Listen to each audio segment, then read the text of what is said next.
What these millionaires' personal stories show is Stu Stanley's 24 years of research into the ways of the wealthiest that you don't need a family pedigree, an advanced degree from an elite university or a fancy job title to become rich.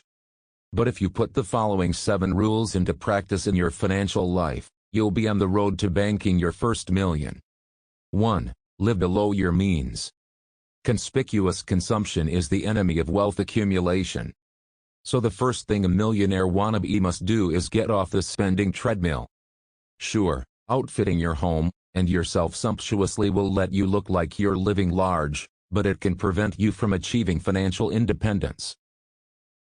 The best way to keep your spending in check is to create an artificial environment of scarcity for yourself. Cut back on high-status purchases, even if this requires you to lower your current lifestyle a notch or makes you seem a bit more downscale than your neighbors. And remember, you must strive to cut not just your own spending but your entire household's. So make sure your spouse budgets as carefully as you do. As a goal, you should shoot for the level of savings that the average millionaire achieves. Reduce your spending, if necessary, so that you can save 15% to 20% of your annual income before taxes. When it comes to being a successful small spender, few can outdo 44-year-old Peter Uys, pronounced Eyes, a confirmed tightwad with a $1.1 million net worth who runs a successful private investment fund out of the bedroom of his Atlanta house. I view frugality as a sport, says Uys, who saves half his $140,000 income most years. When I get something for a price lower than what other people paid, I get a thrill that's like scoring points in a big game. Uys drives a 6-year-old Ford Taurus, which he bought secondhand for $7,500. After reading that his investing hero and multimillionaire John Templeton furnished his entire house, as a young man, by cruising auctions and picking up pieces no one else wanted, Uys did the same. A few years ago, he snagged an Oriental area rug for $150 that he now estimates has a $1,200 retail value. The occasional times that Uys splurges on a meal out, he reads the restaurant menu from right to left, scanning the prices first so he can order the cheapest dishes. And doggy bags are a must. I will not leave anything for the garbage man, admits Uys. Leftovers make a great lunch the next day. 2. Budget your spending meticulously. Many people assume they're saving money because they're savvy shoppers who scout out the lowest prices, clip grocery coupons or buy in bulk at Costco. Trouble is, these same people who bragged about how much they save by buying olives in a drum at a warehouse store often write a bigger check for their groceries than they would at the supermarket because they can't resist the bargains. They then end up with more items than they actually need. This is what I call the fallacy of spending money to save money, says Stanley. A better approach. Make a belt-tightening budget for everything you spend, and try to stick to it. Take Mary Edith Hill, whose profile appears on page 74.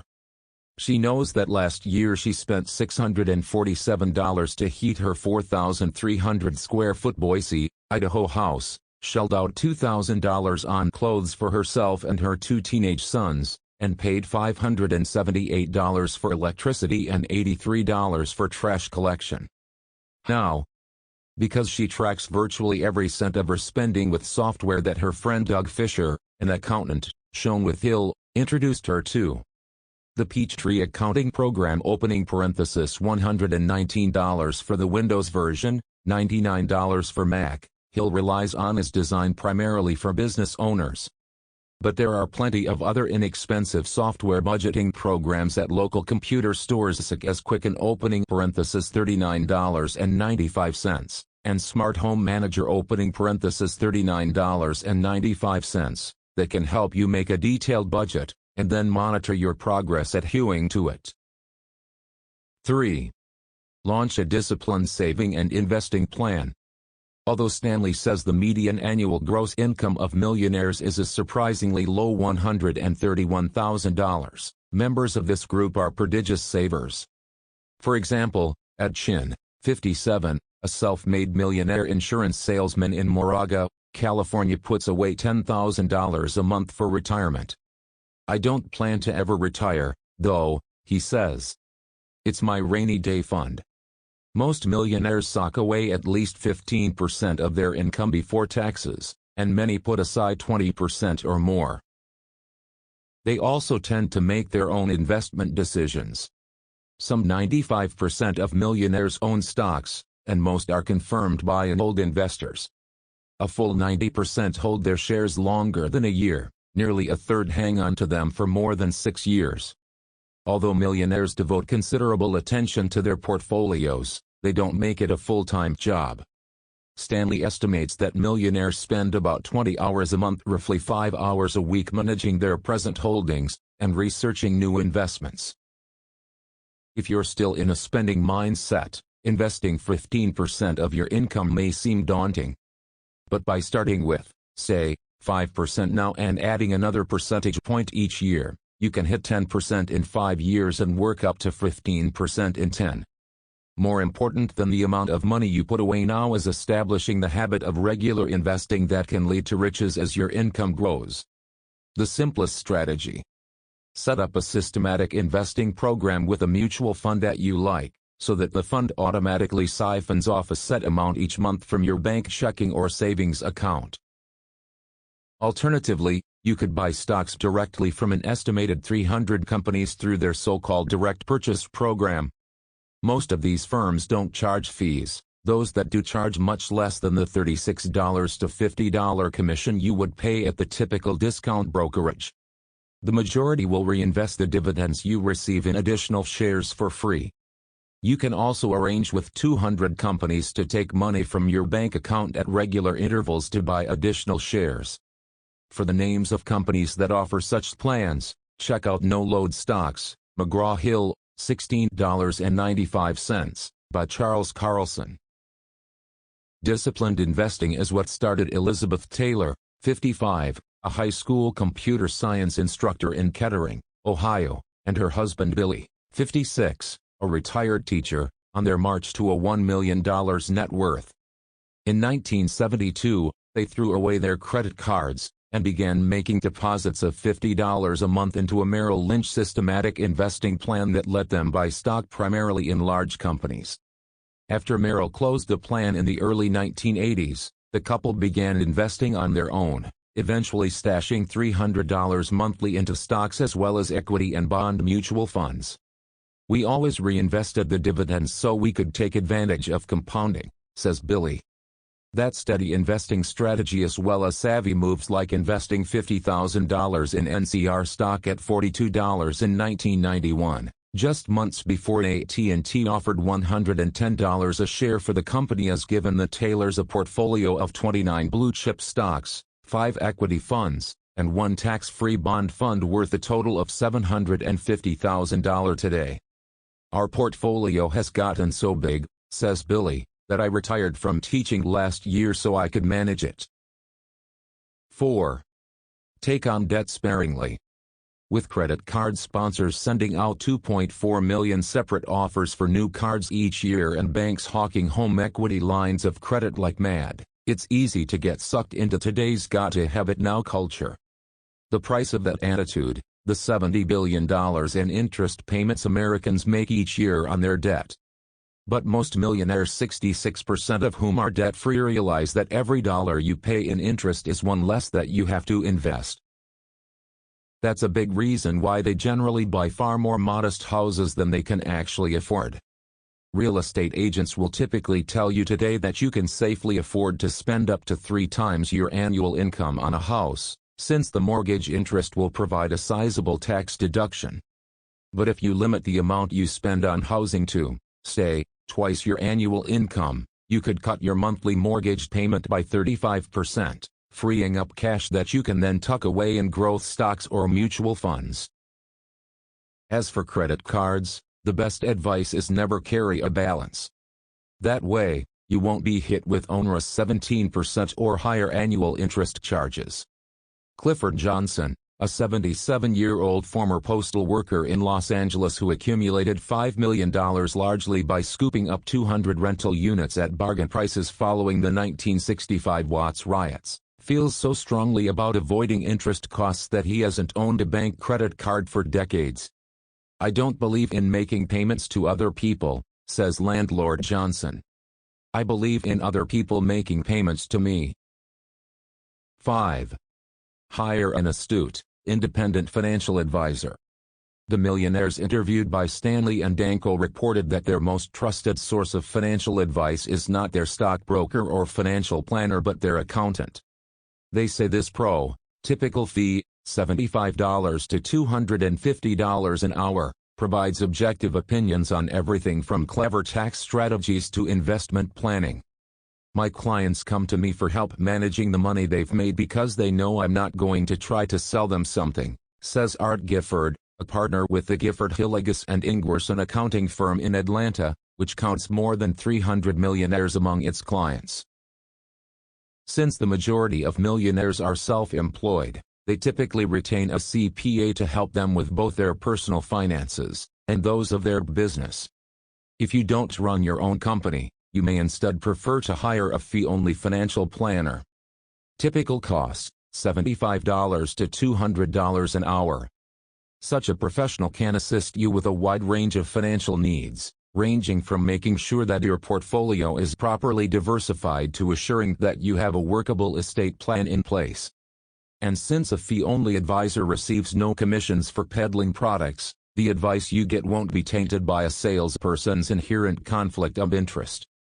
To obtain the names of fee-only financial advisors near you, call the National Association of Personal Financial Advisors toll-free at 888-333-6659. 6. Pay as little as, legally, possible in income taxes. The wealthy are skinflints when it comes to handing over their cash to Uncle Sam. The average millionaire pays only 2% of his net worth annually in income taxes, while the average U.S. household shells out 11.6%. The main way millionaires pay their tax bills is by limiting the amount of taxable income they receive each year. One way they do that is by keeping much of their net worth invested in assets such as growth stocks whose gains come mostly in the form of price appreciation, which is not taxed until the property is sold. Similarly, many millionaires invest in rental real estate, which generates valuable depreciation deductions that shelter their property's income from taxes and, in some cases, produces losses that reduce the taxable gain when the building is sold. There are several strategies that can help you lower your taxable income too.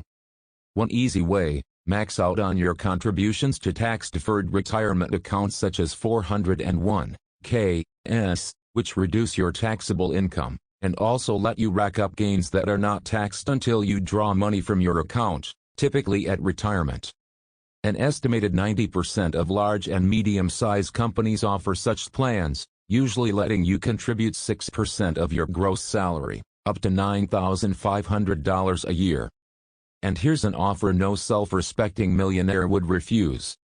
Most large employers who offer 401(k)s will match up to half of what you contribute to the account, typically adding a maximum 3% of your salary. If your employer doesn't offer a 401(k), and you are willing to shelter some income for at least 15 years, consider a variable annuity. Essentially a tax-sheltered mutual fund, variable annuities don't offer a tax deduction, but their gains compound free of taxes until you withdraw them. If an annuity sounds intriguing, check out low-cost variables such as those offered by T. Rowe Price 800-638-5660, Usual Life 800-531-8000, and Vanguard 800-851-4999. You can also limit the tax bill on the income and gains in your non-retirement portfolio by investing in shares of growth stocks whose share prices rise over time but generate little or nothing in taxable dividends. Since the price appreciation is not taxable until you unload the shares, your investment effectively compounds tax-deferred until you sell. Another benefit: you pay tax on your gain at the maximum capital gains rate of 28%. Dividends and interest income are taxed at ordinary income rates as high as 39.6%. 2 top growth stocks recommended by Art Micheletti, Chief Investment Strategist for the San Mateo, California investment firm Baylor Beal & Kaiser, are $11.3 billion, estimated 1997 sales, industrial technology firm Rockwell International, ticker symbol, ROC, recently traded on the New York Stock Exchange for $65.75, and $28 billion computer chip maker Intel, Intets, NASDAQ, $150. Micheletti believes both stocks can generate average annual returns of 15% or more over the next 5 years. This strategy is more difficult to pull off with mutual funds, since funds are required by law to pass on virtually all their profits to shareholders each year. Still, index funds, which hold the stocks of a standard market benchmark such as Standard & Poor's 500, typically generate fewer short-term profits than actively managed funds because their managers don't constantly trade stocks. As a result, most of their gains come in the appreciation of their share price, which makes them ideal for shareholders looking for the tax advantages of growth investing in a mutual fund. 2 top-performing index funds are $35 billion Vanguard Index 500, 12-month return to May 1, 24.5%, 800, 851, 4999, and $2.2 billion Schwab 1000, 12-month return, 20.8%, 800, 435, 4000, both of which invest in large company stocks. These 2 funds would also appeal to millionaires for other reasons. Neither levies a sales commission to buy shares, and both charge ultra-low annual expenses. The expense ratio for Vanguard Index 500, for example, is a miserly 0.19%, versus 1.42% for the average domestic stock fund. 7. Finally, start your own business. Self-employed people are 4 times more likely to be millionaires than people who earn a paycheck working for others, says Stanley's co-author William Danko, a marketing professor at the State University of New York Albany. The reason is simple. Salaried workers are pretty much limited to what an employer will pay them. Savvy business owners, on the other hand, can grow their business, which increases their income, and can lead to even larger gains down the road when the venture is sold. Since most millionaires have made their money in prosaic pursuits like paving companies and pest control, it's clear that the key here is finding a niche, and filling it, as 40-year-old Bill Rucker has. He rebuilds engines for diesel tractors and Caterpillar earth movers in Fort Worth. Although Rucker's net worth totals $2.3 million, he's the kind of guy who lunches on triple patty Wendy's burgers, sports a beard, and wears clunky Doc Martens. On a typical day, he's got 150 Caterpillar motors crated in his back lot destined for a mineral dig in Australia. Here's the kicker. The gear hasn't even been shipped yet, but Rucker has already been paid for every one of them in cash. I'm a t-shirt and Levi's kind of guy, says Rucker. If you saw me on the street, you probably wouldn't think I was a millionaire, and that's the way I like it.